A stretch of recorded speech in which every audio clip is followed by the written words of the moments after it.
je suis d'accord avec le fait que les propos du président ont été démentis par à peu près tout le monde. Donc déjà, si on voulait maintenir une ambiguïté stratégique, je maintiens, on a offert à Poutine beaucoup de clarté.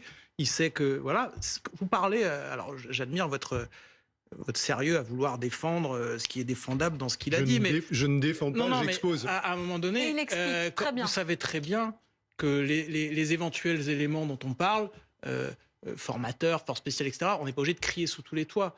Les forces spéciales, donc, en l'occurrence, oui. On ne crie pas sur les toits, oui. Exactement. Donc il y avait des soldats, tout le monde savait qu'il y avait des forces spéciales en Syrie aux côtés des Kurdes, on ne le disait pas.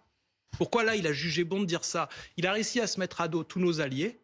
C'est humiliant pour la France. Je veux dire, c'est humiliant que dans la journée, on ait des démentis des Allemands, des Italiens, des Espagnols, des Anglais, de l'OTAN et de Washington pour finir cerise sur le gâteau.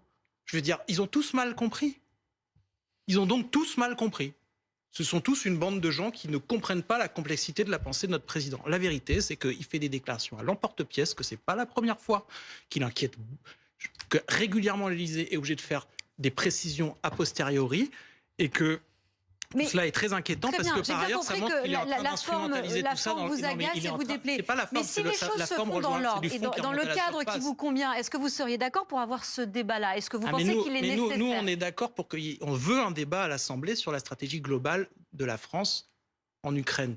Nous sommes contre l'envoi de troupes, mais qu'on en discute que la représentation nationale en discute dans un cadre clair, contrôlé. C'est pas comme ça, à l'emporte-pièce, à 23h, j'annonce que nous sommes prêts à envoyer des troupes au sol face à une puissance nucléaire. Mais par exemple, sur l'accord de sécurité entre la France et l'Ukraine qui a été signé la semaine dernière, il va y avoir un débat et un vote qui va porter sur cet accord de sécurité qui, en fait, qui a comme objectif de pérenniser l'aide de la France à l'Ukraine. Vous allez voter pour ? On verra. Ce qui est certain, c'est que déjà, il faudrait que ce vote, ce soit un vote sur la ratification, pas un vote purement symbolique, comme on nous l'annonce déjà, c'est du 50.1. Donc si c'est pour avoir des votes non contraignants, on n'est pas là pour amuser la galerie. Par ailleurs, il aurait peut-être fallu en discuter avant. C'est l'occasion aussi d'exposer votre position sur le sujet. Mais ne vous inquiétez pas, elle est très connue. Quelle est cette position Et nous, notre position, c'est qu'il n'y aura pas d'issue militaire à cette guerre. On peut inventer tout ce qu'on voudra, il n'y aura pas d'issue militaire à cette guerre.